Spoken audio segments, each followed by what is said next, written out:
వరంగల్ జిల్లా నర్సంపేట నియోజకవర్గంలోని సుమారు 504 మంది లబ్ధిదారులకు రిలీఫ్ ఫండ్ చెక్కులను నర్సంపేట శాసనసభ్యుడు పెద్ది సుదర్శన్ రెడ్డి తన క్యాంపు కార్యాలయంలో పంపిణీ చేశారు. ఈ సందర్భంగా ఎమ్మెల్యే మాట్లాడుతూ నర్సంపేట నియోజకవర్గంలోని 6 మండలాలు మున్సిపాలిటీకి చెందిన దళిత గిరిజన పేద మహిళలకు పెద్ద మొత్తంలో కళ్యాణ లక్ష్మి చెక్కులను పంపిణీ చేయడం జరిగిందని అన్నారు. అదేవిధంగా వైద్యం చేయించుకునే ఆర్థిక స్తోమత లేని నిరుపేదలకు సీఎం రిలీఫ్ ఫండ్ వరంలా మారిందని తెలిపారు.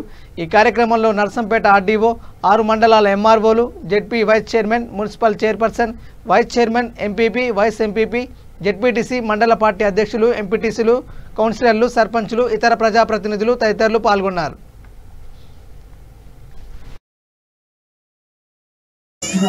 ఆహ్వానిస్తున్నాము. పెసలు సార్ రజిత మాదానపేట.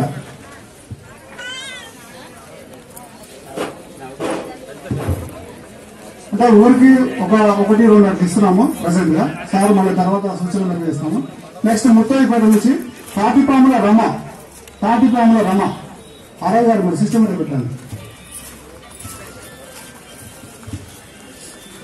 చందు అరుణ ముత్తైపేట.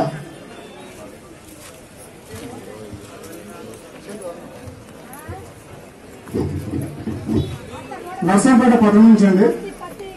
కమిషనర్ మన చైర్మన్ గారు, మన వైస్ చైర్మన్, మరి సంబంధిత కౌన్సిలర్ కూడా హాజరు కోరుతున్నాము. పోగు రమాదేవి నర్సంపేట. ఈ రోజు నర్సంపేట నియోజకవర్గానికి చెందినటువంటి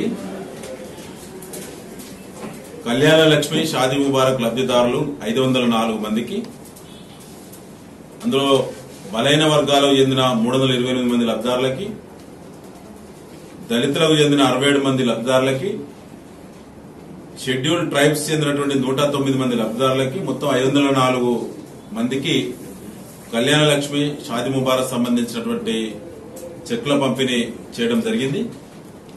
అదేవిధంగా ముఖ్యమంత్రి గారి సహాయానిధి, ఇది రాజకీయాలకు అతీతంగా అప్రతిహాసంగా నర్సంపేట నియోజకవర్గంలో ఈ ప్రక్రియ కొనసాగుతుంది. ఇందులో 55 మంది లబ్ధిదారులకి ఇది ప్రత్యేకంగా 16,77,000 రూపాయల చెక్కుల పంపిణీ కూడా ఈ రోజు చేయడం జరిగింది.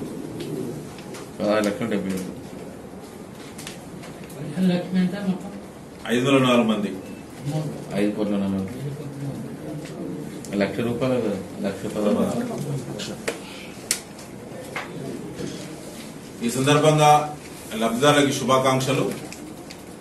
కాస్త లేట్ అయిన మాట వాస్తవం. నర్సంపేట నియోజకవర్గం ఎప్పుడు అడ్వాన్సే ఉంటుంది. ఈసారి బ్యాంకుల విలీన ప్రక్రియ సమ్మెల ద్వారా చెక్కులో ప్రింట్ చేయడం 2 నెలల సమయాన్ని తీసుకున్నది.